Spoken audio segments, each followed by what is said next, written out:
Joining us now on the phone is Florida Senator Marco Rubio. Thank you so much for joining us, Senator. What is your biggest concern at this hour? You were just talking about it, and that's the storm surge and the fact that a lot of people are watching the forecast and they're saying, oh, okay, the center of the storm's going to be off the coast. Yeah, we're not getting landfall, but we're getting a lot of ugly stuff. First, just those bands that come whipping through alone are going to catch some people by surprise, heavy rains, wind, and then the storm surge. I got to tell you, I give tremendous credit to the National Hurricane Center. These projections they've been doing, they're getting better at it every year in terms of identifying storm surge, and the cones, if you compare them to the cone of uncertainty from 10 years ago, much narrower, really helped emergency officials sort of evacuate surgically the right places. So if you've been told to evacuate, it is with high certainty that you are in a place that's in danger given the nature of the storm. And I hope people stick with that here, because that's where you can see some real damage and loss of life, unfortunately. You know, there's a constant fight with the beaches there, a beach replenishment projects ongoing over many years. Are you concerned about the level of erosion that's going to occur in this case? Yeah, absolutely. So we've got some that are actually on slate to begin erosion programs, and so that's good news in the sense that we hadn't started some of them, and so we're going to get to it anyway. There are others that have been renewed just in the last couple of years that we may have to go to. We won't know till it's passed, but it really is not aesthetics. It's economic. I mean, the beaches and the access to the water are the economic lifeblood of a lot of these coastal communities.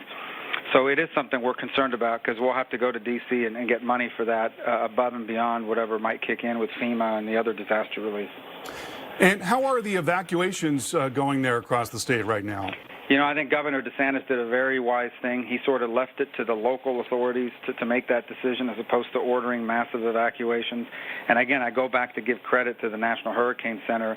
They have continued to develop not just the cone of uncertainty, but the modeling that they've been doing on storm surge has been very useful for county-level emergency operation officials to learn where are the areas that need to be evacuated and which are the areas that don't be. Because when you're evacuating places that don't need to be evacuated, you're clogging up roads and creating problems. And I think it's a great credit to them that they've been able to give us that information, and then the local and state authorities for picking the right places and moving on it. So we feel good, like always. There's some people out there that don't want to move, and because it didn't flood in the past. Every storm is different, and I wouldn't, if you're in an evacuation zone, there's a reason why, today more than ever, by the way. And what would you like to say to those people that prepared for a storm that could have potentially been much worse, but now we're watching the worst of it remaining offshore?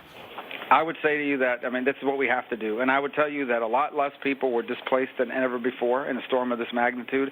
I mean, you think about it, we had the storm kind of headed right at us, sitting out there just a few miles off the coast, everybody waiting for that turn, and local state officials trusted the forecast and did not order mass evacuations from multiple counties.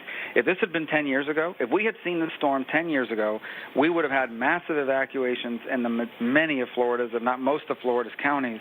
It would have been a lot more disruptive. So the meteorology is getting better at this, and the projection on storm surge and things of this nature is getting better to the point where we are able to avoid now having to evacuate places that do not have to be evacuated. So I would just say that I think this has been, from a pre-storm perspective, the best response I've seen in the last 20 years.